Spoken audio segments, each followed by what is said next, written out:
So hey learners, welcome back to stock dictionary. आज की video में मैं आपको 4 simple price action trading strategies बताने वाला हूँ, जिसके हेल्प से आप एक प्रॉफिटेबल स्विंग ट्रेड ले सकते हो। वीडियो को एंड तक जरूर देखें।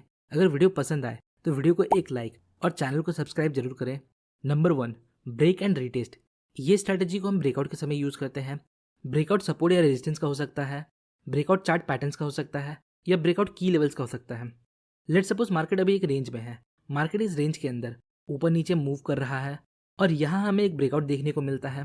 पर एज अ बिगिनर ट्रेडर हमें यहाँ ब्रेकआउट पर एंट्री नहीं लेना, क्योंकि हमने बहुत बार इमीडिएटली ब्रेकआउट पर ट्रेड लिया है और वो ब्रेकआउट फेल हो जाता है। इसलिए एज अ बिगिनर यहाँ हमें ब्रेकआउट पर ट्रेड नहीं लेना। वैसे फॉल्स ब्रेकआउट को कैसे आइडेंटिफाई करना है, इसके ऊपर मैंने एक वीडियो बनाया है। आप इस वीडियो के बाद उस वीडियो को देख सकते हो। नाउ अब हम यहाँ मार्केट को चेज नहीं करना चाहते, तो इस सेटअप के अकॉर्डिंग हमें ट्रेड कैसे लेना है, इसके लिए हमें वेट करना है प्राइस का वापस रेजिस्टेंस लेवल तक रीटेस्ट करने का, जो ब्रेकआउट के बाद सपोर्ट बन सकता है। नाउ प्राइस जब वापस इस की लेवल को अप्रोच करता है तो इसे हम बोलते हैं ब्रेक एंड रीटेस्ट। मार्केट ने यहाँ ब्रेकआउट दिया, फिर वापस वो इस की लेवल पर आया, बट हमें सिर्फ इसके बेस पर कोई ट्रेड नहीं लेना। अब हम अदर मैथड्स जैसे कैंडलस्टिक या मूविंग एवरेज का कंफर्मेशन ले सकते हैं। फॉर एग्जाम्पल, यहाँ एक हैमर कैंडल बनता है। हैमर एक बुलिश कैंडलस्टिक पैटर्न है जिसका बॉडी छोटा होता है और अपर विक या तो छोटा होता है या ना के बराबर होता है, बट इसका लोअर विक इसके बॉडी का दुगना होता है। तो यहाँ हमें एक हैमर मिलता है जिसका विक सपोर्ट के नीचे है और बॉडी सपोर्ट के ऊपर है। तो ये हमें इंडिकेट करता है शुरुआत में सेलर्स प्राइस को सपोर्ट के नीचे तो लेकर जाते हैं, पर सपोर्ट लेवल के नीचे सस्टेन नहीं कर पाते। फिर फाइनली बायर्स मार्केट को उस टाइम पीरियड में डोमिनेट करते हुए प्राइस को वापस सपोर्ट लेवल के ऊपर लाते हैं और क्लोज करते हैं। तो इस सिचुएशन में अगर नेक्स्ट कैंडल एक ग्रीन कैंडल है और वो इस हैमर के हाई को ब्रेक करता है तो हम यहाँ बाय कर सकते हैं।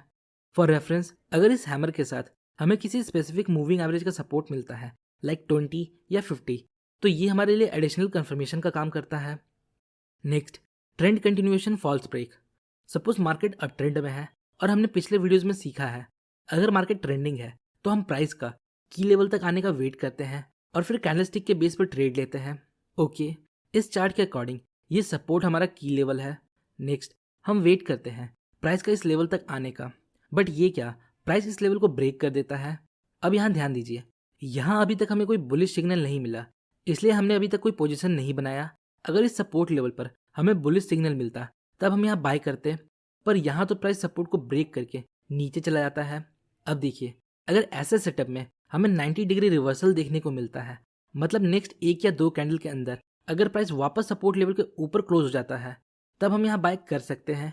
एंट्री हम तब लेंगे जब एक fresh green candle totally support level के ऊपर बने। स्टॉप लॉस हम यहाँ कहीं रख सकते हैं और हम अपना प्रॉफिट टारगेट यहाँ कहीं रख सकते हैं। तो इसे हम बोलते हैं trend continuation false break setup. Suppose market अभी अप ट्रेंड में है, मार्केट हायर हाई और हायर लोज के फॉर्मेशन में आगे बढ़ रहा है और चार्ट पर 50 पीरियड मूविंग एवरेज अप्लाइड है। यहाँ हमने 50 पीरियड मूविंग एवरेज का यूज़ किया है, पर इसका मतलब ये नहीं है हर बार मार्केट 50 पीरियड मूविंग एवरेज के साथ रिएक्ट करे। इसके अलावा हम डिफरेंट मूविंग एवरेजेस का यूज़ कर सकते हैं। जनरली अगर ट्रेंड हेल्दी है तो ये 50 पीरियड मूविंग एवरेज के साथ रिएक्ट करता है। तो स्ट्रैटेजी को यूज़ करने के पहले आप एक बार देख ले क्या मूविंग एवरेज प्राइस के साथ रिएक्ट कर रहा है। एटलीस्ट प्राइस ट्रेंड के दौरान 2 बार मूविंग एवरेज के साथ रिएक्ट करना चाहिए। नेक्स्ट, जब वापस मार्केट मूविंग एवरेज को अप्रोच करता है तो यहाँ हमें रिजेक्शंस देखने हैं, लाइक कोई लॉन्ग विक कैंडल या फिर कोई बुलिश कैंडलस्टिक पैटर्न। सपोज यहाँ हमें एक पिन बार कैंडलस्टिक मिलता है। पिन बार कैंडलस्टिक और हैमर कैंडलस्टिक दोनों सेम है, बट इनका नाम अलग है। हैमर एक ट्रेडिशनल नेम है और पिन बार एक मॉडर्न नेम है। तो यहाँ हमें एक पिन बार कैंडलस्टिक मिलता है और इस कैंडलस्टिक के बेस पर हम यहाँ एंटर होते हैं। स्टॉप लॉस हम यहाँ कहीं रख सकते हैं और हम अपना प्रॉफिट टारगेट इस स्विंग हाई के पास रखते हैं। देखिए, हम स्विंग हाई के पास इसलिए एग्जिट होते हैं क्योंकि यहाँ एक पोटेंशियल सेलिंग प्रेशर आ सकता है। So just before this swing high हम अपना प्रॉफिट बुक करेंगे। Next, wide range market. Suppose market अभी एक वाइड रेंज में है, ये हमारा सपोर्ट लेवल है और ये हमारा रेजिस्टेंस लेवल है। तो ऐसे कंडीशन में हम क्या कर सकते हैं, ऐसे कंडीशन में हम सपोर्ट लेवल के पास बाइंग ट्रेड्स को फाइंड कर सकते हैं और रेजिस्टेंस लेवल के पास हम सेलिंग ट्रेड्स को फाइंड कर सकते हैं। सपोज मार्केट अपने सपोर्ट लेवल को अप्रोच करता है और यहाँ हमें एक बुलिश इंगल्फिंग पैटर्न मिलता है।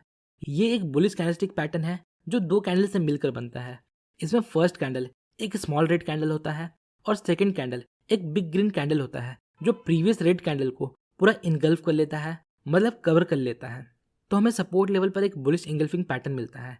नेक्स्ट, अगर नेक्स्ट कैंडल इसके हाई को ब्रेक करता है तो हम यहाँ बाय करते हैं और अपना प्रॉफिट टारगेट हम नियर रेजिस्टेंस लेवल रखते हैं। जब भी हम रेंज मार्केट में ट्रेड लेते हैं, रियल लाइफ में प्राइस इस तरह मूव नहीं करता कि प्राइस स्मूथली सपोर्ट और रेजिस्टेंस के बीच ऊपर नीचे मूव कर रहा है। हो सकता है ये कुछ इस प्रकार मूव करे, प्राइस ऊपर गया बट रेजिस्टेंस को बिना टच किए नीचे आ गया, या फिर प्राइस सपोर्ट को बिना टच किए ऊपर आ जाए। तो आपको यहाँ इम्पेशेंस नहीं होना है। हमें अगर प्रॉपर सपोर्ट या रेजिस्टेंस लेवल पर कोई बुलिश या बेरिश कैंडलस्टिक पैटर्न मिलता है तो हम इसके बेस पर ट्रेड लेते हैं, जिससे हमें स्टॉप लॉस सेट करने में हेल्प होता है। अगर हम की लेवल से दूर ट्रेड लेते हैं तो इस सिचुएशन में हमारा स्टॉप लॉस बड़ा हो जाता है।